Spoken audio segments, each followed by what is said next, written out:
नमस्कार। आज जो है कक्षा 10 का हिंदी जो है गोधूली भाग 2 उनको शुरू करने जा रहे हैं। और गोधूली हिंदी के गद्य खंड और पद्य खंड में जो कुल 24 अध्याय हैं, उस 24 अध्याय का लेखकों के नाम, उनकी विधा सब याद होनी चाहिए। और आज हम चर्चा करेंगे पहले अध्याय की। पहले अध्याय जो कि भीमराव अंबेडकर द्वारा रचित है, और पहले ही अध्याय को पूरा समझने का प्रयास करेंगे कि इस पाठ के अंदर क्या है और ये कहाँ से लिया गया है, और भीमराव अंबेडकर ने इस निबंध के माध्यम से क्या क्या समाज को संदेश देना चाहते हैं, उनके हिसाब से तब के समाज कैसी थी और आज की समाज कैसी है, उनको एक निबंध के माध्यम से उन्होंने बताने का प्रयास किया है। तो ज़्यादा समय नहीं लेते हुए मैं शुरू करना चाहूँगा कि आज की स्थिति क्या है और तब की स्थिति क्या थी, उन पर एक निबंध जो है भीमराव अंबेडकर द्वारा लिखा गया है। कक्षा 10 गोधूली का प्रथम अध्याय है, ये पहला अध्याय है, जिस अध्याय का नाम है श्रम विभाजन और जाति प्रथा। अध्याय में एकदम स्पष्ट देखा जा रहा है श्रम विभाजन और जाति प्रथा। श्रम विभाजन यानी कि कार्य का विभाजन, दूसरा जाति प्रथा यानी जातियों का बंटवारा। अब एक चीज इसमें असमंजस की स्थिति में है जो समझ में नहीं आ रहा है, क्या श्रम विभाजन जाति प्रथा ये दो अलग अलग टॉपिक पर चर्चा करेंगे भीमराव अंबेडकर, या दोनों टॉपिक को एक साथ मिलाकर चर्चा करेंगे? तो देखिए पूरा वीडियो एकदम पूरा शुरू से अंत तक इस पाठ का मैं समझा दूंगा, एक क्लू भी नहीं छूटेगा, एक भी जो है पाठ का एक एक अंश जो है बारीक से अध्ययन करेंगे। इस पाठ का नाम है श्रम विभाजन और जाति प्रथा, इसकी विधा है निबंध। ये निबंध है श्रम विभाजन और जाति प्रथा पर, और इसके जो लेखक हैं वो हैं बाबा साहेब भीमराव अंबेडकर। अब किसी भी पाठ को पढ़ने से पहले हमको थोड़ी सी नॉलेज जो है लेखक के बारे में हो जानी चाहिए, इसीलिए मैंने इस साइड जो है लेखक परिचय पूरा का पूरा रख दिया है। लेखक परिचय यानी पाठ के लेखक कौन है, उनका जन्म कहाँ हुआ था, कब हुआ था, उनकी मृत्यु कब हुई थी, कहाँ हुई थी, उनके माताजी पिताजी के क्या नाम थे, और साथ में उनकी प्रमुख कृतियां क्या है, उनकी प्रमुख रचनाएं क्या है, ये जानना जरूरी है। चलिए लेखक परिचय के बाद मैं पाठ की तरफ चलूंगा। और क्योंकि जब से वस्तुनिष्ठ प्रश्नों का आगमन हुआ है बिहार बोर्ड के कक्षा 10 में, तब से इनका जो है वर्चस्व ज्यादा हो गया है। ये माताजी पिताजी, मृत्यु, जन्म, प्रमुख रचनाएं, ये सब ज्यादा पूछा जाने लगा है, इसलिए लेखक परिचय जरूरी है। लेखक परिचय, लेखक जो ये इस अध्याय के लेखक हैं उसका नाम है भीमराव अंबेडकर। इनका जन्म 14 अप्रैल 1891 ईस्वी को महू मध्य प्रदेश में हुआ था। भीमराव अंबेडकर का जन्म 14 अप्रैल 1891 ईस्वी को महू मध्य प्रदेश के एक महार जाति परिवार में हुआ था, एक छोटे से दलित परिवार में हुआ था। उसके इनके पिताजी का नाम था रामजी सकपाल, इनके माताजी का नाम था भीमाबाई सकपाल। इतना तक हमको जानना है कि महू मध्य प्रदेश के महार जाति में जन्म लिया हुआ एक लड़का बड़ौदा नरेश की प्रोत्साहन के वजह से उच्च शिक्षा के लिए ये इंग्लैंड जाते हैं पढ़ने के लिए। अब यहां है क्या कि हमको लेखक परिचय में यह जानना जरूरी है, इनके माता का नाम, पिता का नाम, तो पिता रामजी सकपाल, माता भीमाबाई सकपाल, जन्म 14 अप्रैल 1891 ईस्वी महू मध्य प्रदेश। इनकी मृत्यु है 6 दिसंबर 1956 ईस्वी दिल्ली में। और इनकी प्रमुख रचनाएं जो है वैसे तो बहुत है, मैंने 4 रचनाओं का नाम लिखा है। The castes in India, their mechanism, the untouchables, Buddha and his Dhamma. ये 4 रचनाएं जो इनकी प्रमुख रचनाएं हैं उनको लिखा है। अब दूसरी तरफ मैंने इनकी पत्नियों के नाम लिखे हैं। 1906 ईस्वी मात्र 15-16 वर्ष की उम्र में इनका शादी हुआ था, और 1935 ईस्वी में इनकी पहली पत्नी का देहांत हो गया था। इनकी पहली पत्नी का नाम था रमाबाई अंबेडकर और 1948 में इन्होंने दूसरा विवाह किया और दूसरी पत्नी का नाम था सविता अंबेडकर। यह सामान्य लेखक परिचय हुआ भीमराव अंबेडकर का।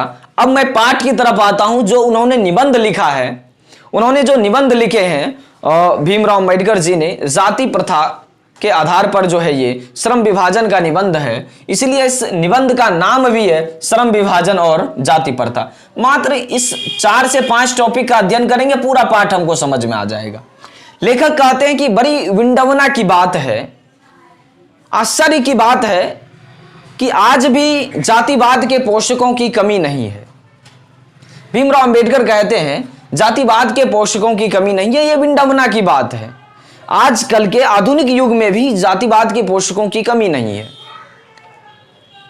और लेखक ये कह रहे हैं कि हम चलिए मान लेते हैं कि और जो इनका समर्थन करते हैं, जातिवाद का समर्थन करते हैं, जाति प्रथा का समर्थन करते हैं, और समर्थन का आधार क्या होना चाहिए, तो वो मानते हैं कि आधुनिक कार्यकुशलता के लिए, आधुनिक समाज में कार्यकुशलता के लिए, आधुनिक सभ्य समाज के निर्माण के लिए जाति के आधार पर श्रम विभाजन बहुत बढ़िया चीज है, इसमें कोई बुराई नहीं है। और ये इसके समर्थक मानते हैं, इसके पोषक मानते हैं, जो जातिवाद के पोषक हैं। अब भीमराव अंबेडकर इस पर अपना आपत्तिजनक प्रकट करते हैं कि क्या क्या है।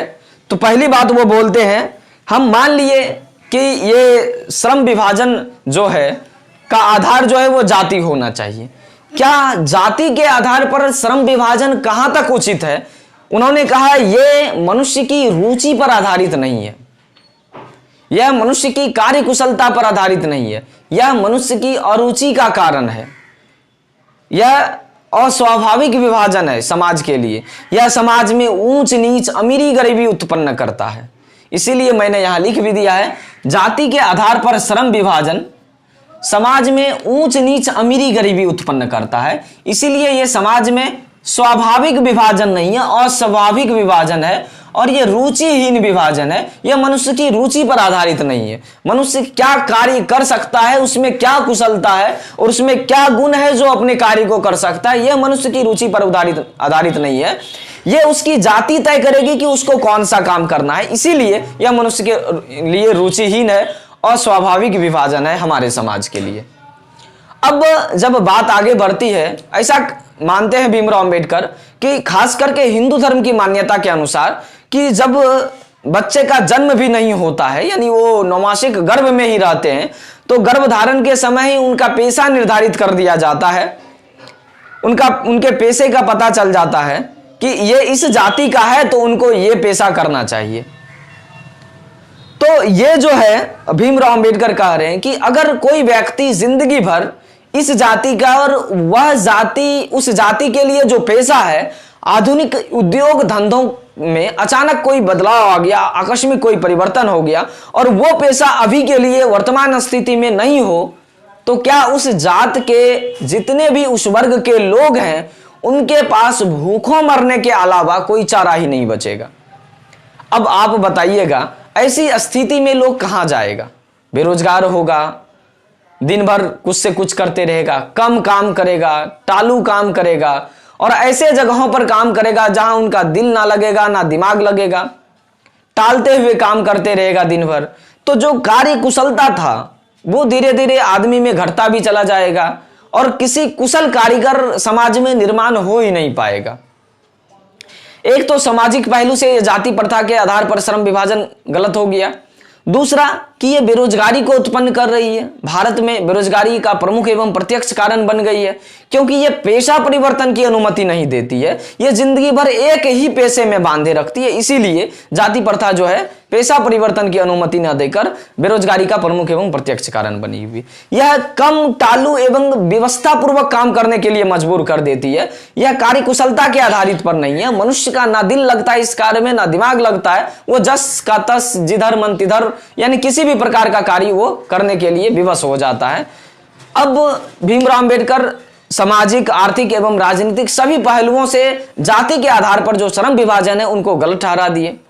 अब इनके हिसाब से क्या होना चाहिए आधुनिक सभ्य समाज के निर्माण के लिए या लोकतंत्र के बचाव के लिए, लोकतंत्र, एक सच्चे लोकतंत्र की स्थापना के लिए समाज में क्या सब होना चाहिए, इन पर आते हैं।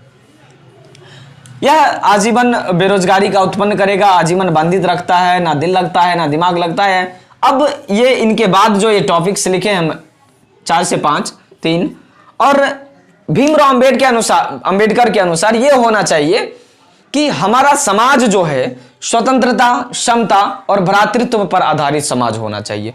सब में एकता का भाव होना चाहिए, सब में सद्भाव का गुण होना चाहिए, और समाज में कोई अगर वांछित परिणाम होता है तो उसका संचार जो है समाज के एक छोर से अंतिम छोर तक पहुंचना चाहिए। समाज में लोगों के बीच दूध और पानी के मिश्रण की तरह भाईचारा होना चाहिए। समाज में अगर कोई अच्छा काम होता है तो उसका संचार होना चाहिए। समाज में, समाज के अंदर रहने वाले जितने भी वर्ग के लोग हैं, अगर किसी वर्ग या सभी वर्गों में बहुविध हितों में कोई संग्रहालय, संगीतालय या फिर कोई ऐसा इकाई स्थापित किया जाता है तो सभी उसके प्रति सजग रहे, उसकी रक्षा के प्रति सजग रहे, उनके बचाव को देखे, तो हमारा समाज तभी सुधर सकता है और हमारे समाज में तभी एक सच्चे लोकतंत्र की स्थापना हो सकती है। हमारा समाज स्वतंत्रता, समता और भ्रातृत्व पर आधारित होगा, तभी हमारा समाज जो है सच्चे लोकतंत्र की स्थापना हो पाएगी, और तभी हमारा समाज जो है एक जातिवाद के बंधन से मुक्त होकर जो है, जाति प्रथा के बंधन से मुक्त होकर जो है अपने अपने कार्य क्षेत्र में, अपने अपने कार्य क्षेत्र में कार्य कुशलता को प्राप्त कर एकदम निपुण कहलाएंगे। तो ये पहला पाठ है जो बाबा साहेब भीमराव अंबेडकर द्वारा रचित है। यह निबंध है श्रम विभाजन और जाति प्रथा। इस पाठ के अंदर आने वाले जो क्वेश्चंस है, सबसे पहला ही क्वेश्चंस है कि लेखक किस विडंबना की बात करते हैं और विडंबना का स्वरूप क्या है। लेखक जातिवाद जैसी विडंबना की बात करते हैं, जाति प्रथा जैसी विडंबना की बात करते हैं, और विडंबना का स्वरूप यह है कि जातिवाद के पोषकों की कमी नहीं है, जातिवाद को मानने वाले लोगों की कमी नहीं है वो, और ये कहते हैं कि जाति के आधार पर श्रम विभाजन आधुनिक सभ्य समाज के लिए बेहतरीन चीज है और इसमें कोई बुराई नहीं है। लेखक इसी विडंबना की बात करते हैं। दूसरा है जातिवाद के पोषक के पक्ष में दिए गए तर्कों पर लेखक की प्रमुख आपत्तियां क्या है। लेखक की प्रमुख आपत्तियां यह है कि लेखक बोलते हैं कि यह समाज के विभिन्न वर्गों के उनकी कार्य कुशलता के लिए अगर देखा जाए तो यह मनुष्य की रुचि पर आधारित नहीं है। यह समाज में ऊंच नीच उत्पन्न करती है, अमीरी गरीबी उत्पन्न करती है, यह समाज को अस्वाभाविक विभाजन उत्पन्न करती है, बांटती है। इस तरह से यह दूसरा क्वेश्चन है। तीसरा क्वेश्चन है जातिवाद के पक्ष में दिए गए तर्कों पर लेखक की प्रमुख आपत्तियां क्या है। जातिवाद के जो भी पक्ष थे उन्होंने कहा कि यह बेहतरीन चीज है, इसमें कोई बुराई नहीं है। लेखक उस पर बताते हैं यह मनुष्य के कार्य कुशलता पर आधारित नहीं है, यह मनुष्य के रुचि पर आधारित नहीं है, यह मनुष्यों को मनुष्यों से बांटती है, समाज में एक वर्ग और दूसरे वर्गों के बीच ऊंच नीच करार देती है। जातिवाद या जाति भारतीय समाज में बेरोजगारी का प्रमुख एवं प्रत्यक्ष कारण कैसे बनी हुई है, क्योंकि जाति प्रथा के कारण मनुष्य जीवन भर एक ही पेशे में बंध जाता है, और एक ही पेशे में बंधना मतलब आजीवन उसी पेशे को करते रहना, और पेशा परिवर्तन की अनुमति भी नहीं देता है। अचानक कोई काम धंधा बंद हो जाए आधुनिक सभ्य समाज में तो उसके पास भूखे मरने के अलावा कोई चारा नहीं रह पाएगा। अतः जाति प्रथा या जाति भारतीय समाज में बेरोजगारी का प्रमुख एवं प्रत्यक्ष कारण बनी हुई है। जाति प्रथा के बाद जाति प्रथा भारत में, या दूसरा है कि जाति भारतीय समाज में श्रम विभाजन का स्वाभाविक रूप क्यों नहीं कही जा सकती। बिल्कुल नहीं कही जा सकती। वही फिर से टॉपिक लेंगे, या मनुष्य की रुचि पर आधारित नहीं है, या समाज में ऊंच नीच करार देती है। लगभग आंसरों में जो भी उत्तर है उन उत्तरों में समानताएं हमको देखने को मिलेगी अलग अलग क्वेश्चन प्रश्नों में। और लेखक आज के उद्योगों में गरीबी और उत्पीड़न से भी बड़ी समस्या किसे मानते हैं और क्यों।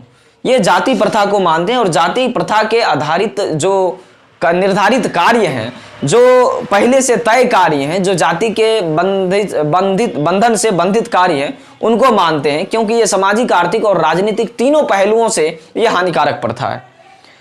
और लेखक ने किन प्रमुख पहलुओं से जाति प्रथा को हानिकारक प्रथा बताया। मैंने तीनों पहलू बताया, सामाजिक, आर्थिक और राजनीतिक। इनको आप लोग आसानी से लिख सकते हैं। अंत का क्वेश्चन है, सच्चे लोकतंत्र की स्थापना के लिए लेखक ने किन विशेषताओं को आवश्यक माना है? सच्चे लोकतंत्र की स्थापना के लिए लेखक ने कई विशेषताओं को आवश्यक माना है। स्वतंत्रता, समता एवं भ्रातृत्व पर आधारित हमारा समाज हो, समाज के लोगों के बीच दूध और पानी के मिश्रण की तरह भाईचारा हो, समाज में कोई वांछित परिणाम होता है तो वो समाज के एक छोर से अंतिम छोर तक संचारित हो, समाज में अगर कोई अच्छे कार्य के लिए कोई चीज स्थापित किया गया है तो उसके रक्षा के प्रति सभी जो है सजग रहे, इत्यादि कई कार्य हैं जो समाज में सच्चे लोकतंत्र की और आधुनिक सभ्य समाज के निर्माण में सहायक है। तो ये पहला पाठ था जो बाबा साहेब भीमराव अंबेडकर द्वारा रचित है, श्रम विभाजन और जाति प्रथा।